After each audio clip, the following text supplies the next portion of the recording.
नमस्कार, मौलिक शक्ति न्यूज देख रहे हैं आप और मैं हूं आपके साथ साइमा।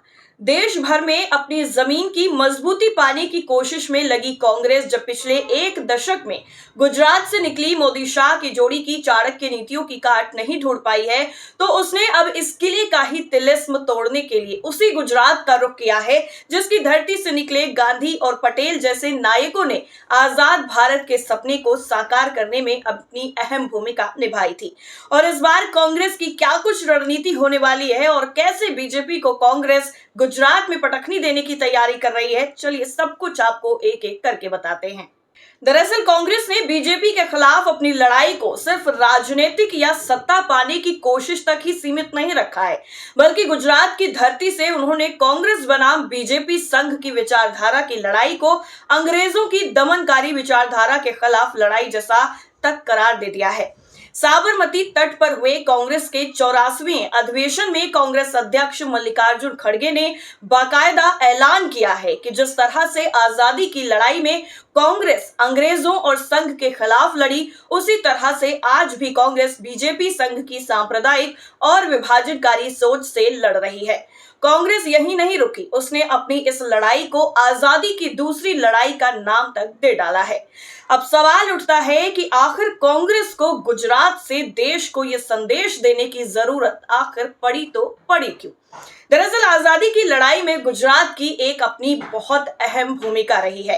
इसने महात्मा गांधी, सरदार पटेल, दादा भाई नौरोजी जैसे कई महानायक दिए, जिन्होंने न सिर्फ अंग्रेजों के खिलाफ अपने अपने तरह से लड़ाई को अंजाम दिया, बल्कि जिनकी सोच ने कहीं न कहीं आजाद भारत के सपने को साकार करने में भी अहम भूमिका निभाई है।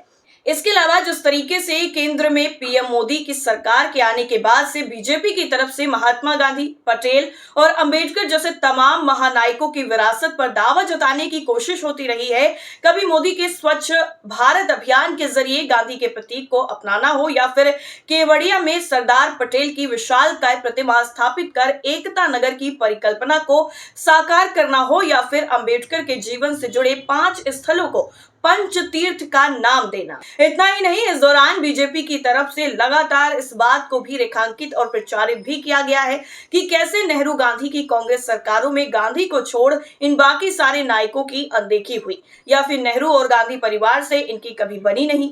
पिछले एक दशक में देश, खासकर युवा पीढ़ी के भीतर पैठ रही इस सोच को काउंटर करने के लिए अब कांग्रेस ने बाकायदा एक रणनीति बनाकर बीजेपी के इस प्रचार को काटने की योजना बनाई है, जिसमें जहां पर कांग्रेस गुजरात की तरफ मुड़कर एक बार फिर अपने उन महानायकी विरासत से जुड़ने की कोशिश करती नजर आ रही है, जिसने देश के स्वतंत्रता आंदोलन को अपने अपने तरीके से धार दी थी, तो वहीं कांग्रेस ने सरदार पटेल पर एक प्रस्ताव लाकर बाकायदा सिलसिलेवार ढंग से उस मिथ्या प्रचार को काटने की कोशिश भी की है, जहां कहा गया था कि नेहरू और पटेल की आपस में नहीं बनती थी या फिर उनमें मतभेद थे।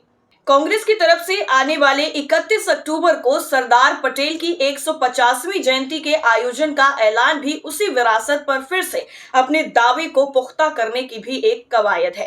कांग्रेस की तरफ से इन महानायकों पर दावे की बात ही नहीं की गई है, बल्कि कांग्रेस ने बाकायदा इन दोनों नेताओं के विचारों को आधार बनाकर आगे बढ़ने और कांग्रेस की विचारधारा में इनकी सोच के प्रभाव को रेखांकित करने की कोशिश भी करते हुए नजर आ रहे हैं। साबरमती के तट से निकले न्याय पथ प्रस्तावों के जरिए इन्हें सामने रखने की कोशिश भी की गई है। फिर चाहे राष्ट्रवाद, अखंडता और बहुलतावाद पर कांग्रेस के प्रस्ताव की बात हो या फिर सामाजिक न्याय और अल्पसंख्यकों को उनके हक देने की बात हो, कहीं न कहीं ये पटेल और गांधी के विचारों से प्रेरित सोच के प्रतिबिंब ही नजर आते हैं। कांग्रेस इन्हीं प्रतिबिंबों, विचारधारा और अपने मिशन गुजरात के सहारे बीजेपी को हराने का दावा कर रही है। राहुल गांधी ने अधिवेशन के सत्र को संबोधित करते हुए दो टूक कहा है कि अगर विचारधारा की इस लड़ाई में बीजेपी और संघ को कोई हरा सकता है तो वो कांग्रेस ही है।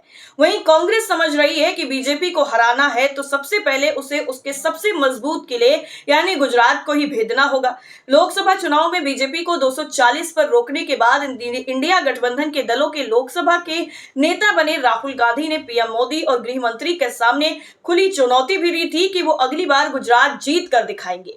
उसके बाद से ही कांग्रेस गुजरात के अपने इस मिशन पर लग गई है। साल 2017 में सत्ता के लगभग करीब पहुंच चुकी कांग्रेस एक बार फिर अपनी समूची ताकत लगाकर उस आंकड़े को पाने की कोशिश में लगी है, जिसके सहारे वो न सिर्फ बीजेपी के 3 दशक के सत्ता के किले में सेंध लगा सके, बल्कि पीएम मोदी और शाह से उनकी जमीन भी छीन सके। हालिया सत्र में उसने गुजरात को लेकर लाए गए अपने प्रस्ताव में 3 स्तर पर अपनी योजना का खाका खींचा।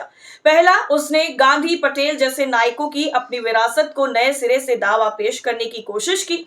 आजादी की इन लड़ाइयों को लेकर कालांतर में बीजेपी और संघ की तरफ से कांग्रेस के भीतर अंतर विरोध और आपसी मतभेद को रेखांकित करने की कोशिश की गई। उस प्रचार को काटने की रणनीति पर काम शुरू किया गया। दूसरा, कांग्रेस ने जहां एक तरफ आजादी के बाद कांग्रेस शासन में हुए गुजरात के विकास कामों को सामने रखने की कोशिश की है। गांधीनगर को राजधानी बनाना हो फिर आनंद में दूध सहकारिता क्रांति की शुरुआत, सरदार सरोवर परियोजना, IIM जैसे प्रतिष्ठित संस्थान की शुरुआत को कांग्रेस को अपनी सरकार की देन बता रही है। तीसरा, कांग्रेस ने पिछले 3 दशक में विभिन्न मोर्चों पर बीजेपी सरकार की नाकामियों को गिनाया, जिसमें उसने बच्चों और महिलाओं में कुपोषण, बेरोजगारी, पेपर लीक, भ्रष्टाचार, शिक्षा और स्वास्थ्य स्थिति, किसानों और छोटे उद्यमियों की समस्याओं का जिक्र भी किया है। इसके आगे अगर दूसरे पर बढ़ेंगे तो कांग्रेस ने तमाम मुद्दों को लेकर अपनी आगामी योजना का खुलासा किया है। उसने कहा है कि उसकी सरकार आती है तो वो गुजरात में सामाजिक न्याय के लिए काम करने के साथ साथ गुजरात की मैन्युफैक्चरिंग सेक्टर के लिए काम करेगी, यूथ के लिए रोजगार मुहैया कराने से लेकर नशा मुक्ति के लिए काम करेगी, तो वहीं दलितों, आदिवासियों और महिलाओं के लिए भी योजनाएं लेकर आएगी। इतना ही नहीं, उसने शिक्षा, स्वास्थ्य को अपनी प्राथमिकता बताया है। कांग्रेस ने गुजरात को लेकर भले ही अपने इरादे जाहिर कर दिए हों, लेकिन इसे पूरा करने में चुनौती भी कम नहीं है।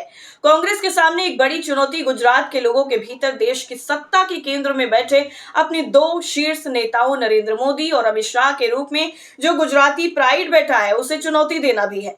इन दशकों में 2 पीढ़ियां ऐसी सामने आ चुकी हैं जिन्होंने यहाँ बीजेपी का शासन ही देखा है। ऐसे में आप अहमदाबाद या गांधीनगर में युवाओं से बात कर लीजिए, आपको बीजेपी के खास समर्थक मिल ही जाएंगे। इसके अलावा कांग्रेस की एक बड़ी चुनौती यहाँ नेताओं की कमी भी नजर आ रही है। कांग्रेस के पास नेताओं की अगली पीढ़ी उस तरह से उभर कर सामने नहीं आई जो बीजेपी से लगातार मोर्चा ले सके। इतना ही नहीं, कांग्रेस के तमाम नेता बीजेपी में चले गए। नतीजा हुआ कि कांग्रेस की सोच और उसकी लड़ाई को जमीन पर ले जाने वाले नेताओं का अकाल पड़ गया। 2017 में जिस कांग्रेस ने बीजेपी के विजय रथ को रोकने की पुरजोर कोशिश की, वहीं 2022 में देखते देखते एक नई पार्टी आप यहां से 13% वोट लेकर चली गई, जिसका खासा नुकसान कांग्रेस को भी हुआ। वहीं अब देखने वाली बात यह होगी कि इस बार गुजरात के विधानसभा चुनाव में कांग्रेस क्या कुछ कमाल कर पाती है या फिर सिर्फ और सिर्फ ये दावे हवा हवाई रह जाते हैं। इस रिपोर्ट में फिलहाल इतना ही। आपकी क्या राय है कमेंट करके जरूर बताइए। फिलहाल के लिए इतना ही। नमस्कार।